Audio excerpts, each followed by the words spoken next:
नीला समंदर, dangerous warrior. दुनिया में इस वक्त कई मोर्चों पर जंग लड़ी जा रही है, लेकिन महाशक्ति वही बनेगा जो समंदर का वॉरियर होगा।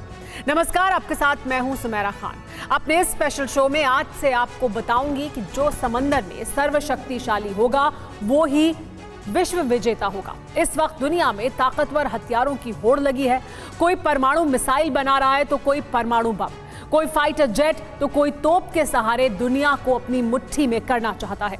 लेकिन ऐसा नहीं है, क्योंकि महाशक्ति बनना है तो जमीन और आसमान से पहले समंदर का बादशाह बनना जरूरी है, और बिना नौसेना के ये कुछ भी मुमकिन नहीं है। इसीलिए आज हम दुनिया के तमाम मुल्कों की समुद्री ताकत और नेवी की शक्तियों को डिकोड करने वाले हैं। आपको ये भी बताने वाले हैं कि समंदर में चलता फिरता शहर कौन सा है। हमारे साथ होंगे कई खास मेहमान, लेकिन उससे पहले देखिए इस वक्त की ये बड़ी खबर। समंदर में भारत की नौसेना किस तरह से ताकतवर हुई, आज वो पूरी दुनिया ने देखा है। भारतीय नौसेना के बेड़े में शामिल हुआ है आईएनएस विक्रांत। प्रधानमंत्री मोदी ने आईएनएस विक्रांत को नेवी के हवाले किया और उस वक्त उन्होंने कई अहम मंत्र भी दिए। समंदर में चलता फिरता एक शहर है आईएनएस विक्रांत। 20 फाइटर प्लेन और 32 मिसाइलों से लैस है आईएनएस विक्रांत। और किस तरह से भारत की नौसेना की शक्ति बढ़ाई है आईएनएस विक्रांत ने। आज वो जब देश को समर्पित कर रहे थे आईएनएस विक्रांत को प्रधानमंत्री नरेंद्र मोदी, तब उन्होंने उसके बारे में जिक्र किया। आईएनएस विक्रांत एक चलता फिरता शहर किस तरह से है, वो इस बात से अंदाजा लगाया जा सकता है कि इस पर 20 फाइटर प्लेन और 32 मिसाइलें तैनात हो सकती हैं।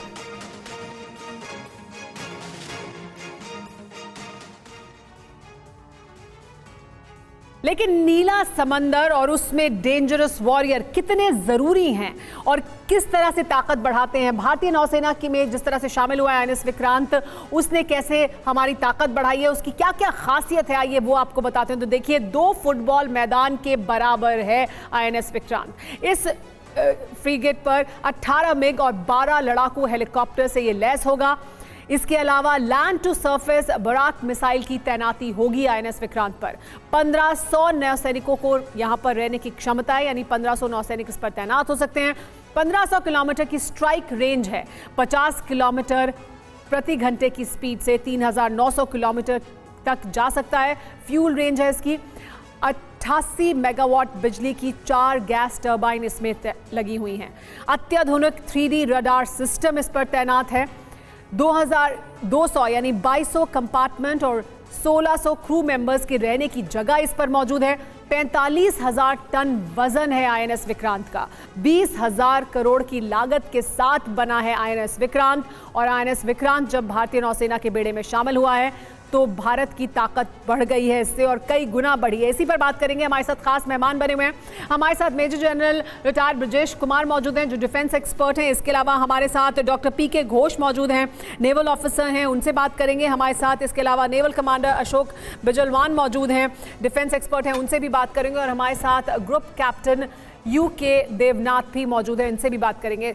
सबसे पहले ग्रुप कैप्टन यूके देवनाथ, मैं आपसे जानना चाहूंगी सर, ये आज और हम लगातार दिन भर से लोगों को बता रहे हैं कि कैसे खास है आईएनएस विक्रांत, लेकिन इस शो में मैं जिस बात पर खास तौर पर चर्चा आपसे करना चाहती हूँ वो ये कि आईएनएस विक्रांत भारत के लिए क्यों ज़रूरी था, और जब वो नौसेना में शामिल हुआ है तो भारत की नौसेना की क्षमता किस तरह से बढ़ गई है, और हम कहाँ जाकर खड़े होते हैं जब आईएनएस विक्रांत हमारे बेड़े में है। सुमेरा, आज का दिन भारत के इतिहास में, हमारी नेवी के इतिहास में स्वर्ण अक्षरों से लिखा जाएगा। दुनिया जानती है कि अगली शताब्दी में वही विश्व का राजा होगा जो महासागरों पर रूल करेगा। हमें समुंदर का बादशाह इसलिए बनना है क्योंकि हम दुनिया में एक अग्रणी देश बनना चाहते हैं। हम चाहते हैं कि विश्व में हम शांति को कायम रख सकें। इसके लिए एक बहुत मजबूत नेवी बहुत दरकार है। इसके लिए इस काम में आज आईएनएस विक्रांत जो हमें जोड़ रहा है, ये बहुत बड़ी कामयाबी है।